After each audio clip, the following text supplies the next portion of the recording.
Del Monte fed America for 140 years. Then, we just stopped buying it. In this video, we explore how changing consumer tastes, debt, and competition finally caught up to this American icon. If you grew up in America, chances are you knew Del Monte. That little green and yellow label was everywhere. Peaches, corn, green beans, even tomato sauce. It wasn't just a brand. It was a promise that no matter what was going on outside your kitchen, your pantry had something reliable and familiar, something that could feed the family when life got unpredictable. Del Monte started back in 1886, and over the next few decades it became synonymous with convenience, quality, and trust. At the end of the Second World War, the brand had reached an astonishing 80% of American households, cementing its place as the go-to pantry staple. At the time, canned vegetables made up about 30% of all vegetable consumption in the U.S., and canned fruits weren't far behind. For millions of families, having a can of Del Monte peaches or corn in the cupboard was almost a cultural ritual. Del Monte had seen American homes through uncertain times, be it the Great Depression, the wartime rationing, or even the post-war Reconstruction phase. It had become part of family traditions, appearing at dinner tables, in lunch boxes, and even in community cookbooks. For nearly 140 years, Del Monte represented stability. But as much as Americans relied on it, even the most trusted brands have a shelf life, and the seeds of decline were already quietly taking root. By the 1960s and 70s, canned food was the modern way to cook. It symbolized progress, efficiency, and the ability to feed a family without hours in the kitchen. Del Monte, ever the innovator, expanded into fresh produce in 1968. Yes.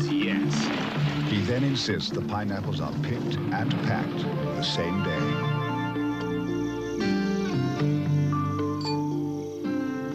Say yes to the best, Del Monte. Adding pineapples, melons, and other fruits to its lineup. The brand's reach went beyond the kitchen. During the Cold War, the brand even became part of civil defense campaigns in the 1950s. Americans were encouraged to stock up a week's worth of food in case of nuclear emergencies. Grandma's pantry? It wasn't hoarding. It was being prepared. Del Monte became a symbol of resilience and foresight. But the 80s and 90s brought change that slowly began to eat the company from the inside. In 1989, Del Monte sold its fresh produce division, a move tied to its parent company, RJR Nabisco, being bought by private equity giant KKR for $25 billion. The deal loaded Del Monte with $20 billion in debt. Despite strong sales, the company's financial structure had shifted from being a steady cash cow to a ticking time bomb. Profitable operations now came with a heavy anchor. The golden age of cans was still shining, but the first cracks were starting to show, and those cracks would shape Del Monte's next few decades. Meanwhile, as the 90s and 2000s rolled in, something subtle but powerful was happening in American kitchens. People stopped reaching for canned goods. Between 1970 and 2008, consumption of canned vegetables fell from 30% to 24%, and canned fruit dropped from 11% to 6%. It wasn't a sudden collapse, but a steady creeping slide. The trusty can was no longer the first choice for many families. At the same time, frozen foods started looking fresh again, and healthier too. By 2021, frozen vegetables alone had reached $3 billion in U.S. sales, while organic food sales nearly tripled between 2008 and 2023. There was a reason for this shift.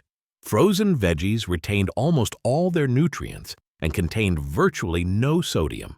Canned alternatives, on the other hand, carried over 2 grams of sodium per kilo, which made health-conscious shoppers pause before tossing them into their carts. And then came another threat: store brands. Once considered cheap knockoffs, these private labels suddenly became serious competitors. By 2009, private labels accounted for nearly half of all canned vegetable sales, often priced up to 50 to 60% cheaper than Del Monte. Shoppers could get almost the same taste for a fraction of the cost, and for many, price started to matter more than legacy. All of a sudden, being a trusted brand wasn't enough. Del Monte wasn't just facing changing palates. It was facing a battlefield of fresher, cheaper, and healthier options. And while the company still held its iconic green and yellow label, the market was signaling change. Del Monte's financial story was also starting to go bad. In 2013, the company hit a record $3.8 billion in revenue, but it was carrying $1.3 billion in debt. Plenty of cash coming in, but a lot going straight out to service debt obligations. Then in 2014, the U.S. canned foods division sold for $1.7 billion, while the pet food division, including Meow Mix, Milk-Bone, and Kibbles and Bits, sold a year later for $5.88 billion. These moves brought cash, but also left Del Monte's U.S. business tied to a debt-heavy structure, limiting flexibility. Private equity flips had kept the company alive for decades, but each sale left less room to maneuver. By the time frozen foods, organics, and cheaper store brands were gaining ground, Del Monte wasn't just competing with trends. It was competing with its own financial chains. Even profitable operations now had to generate enough cash to service debt instead of focusing purely on growth or innovation. The carousel was spinning, and slowing down wasn't an option. The COVID-19 pandemic seemed to give Del Monte a temporary lifeline. Pantry staples flew off shelves as Americans stocked up, and profits climbed to $54 million in 2022. On paper, it looked like a rebound. But there was a problem. The company scaled production based on pandemic-era demand, assuming the surge would stick around. When restrictions lifted and panic buying faded, the shelves stayed full while sales slowed. Margins became razor-thin. By 2024, revenue reached $1.7 billion, but secured debt still sat at $1.22 billion. Essentially, Del Monte had overproduced itself into a corner. It was like baking a dozen pies for a party that suddenly got canceled. Lots of effort, but nowhere to serve them. This misreading of consumer behavior set the stage for the final act.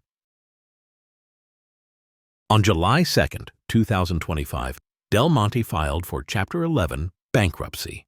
This wasn't about shutting the brand down completely. It was a strategic move to survive, restructure debt, and find buyers for U.S. assets. Del Monte Pacific even injected $900 million in emergency financing to keep operations afloat. No single factor caused the collapse. It wasn't a bad product, one poorly timed deal, or missing the organic trend. It was a perfect storm of decades of debt, changing consumer tastes, store brand competition, and pandemic-era overproduction. The brand that once helped Americans prepare for anything, be it war, recession, or a surprise week-long camping trip in the backyard, suddenly found itself unprepared for its own survival. Del Monte's story is a cautionary tale. Big brands must innovate constantly because consumer tastes change. Yet Del Monte's legacy is undeniable. Over 140 years, it ran 20-plus processing plants worldwide, innovated in canning technology, and helped set food safety standards. It fed generations of Americans and left products that remain part of cultural memory. So next time you open a can of corn, remember, it survived wars, recessions, and cultural shifts. It just couldn't survive the modern supermarket. If you enjoyed this deep dive, hit that like button and subscribe for more stories on American businesses and the brands that shape them.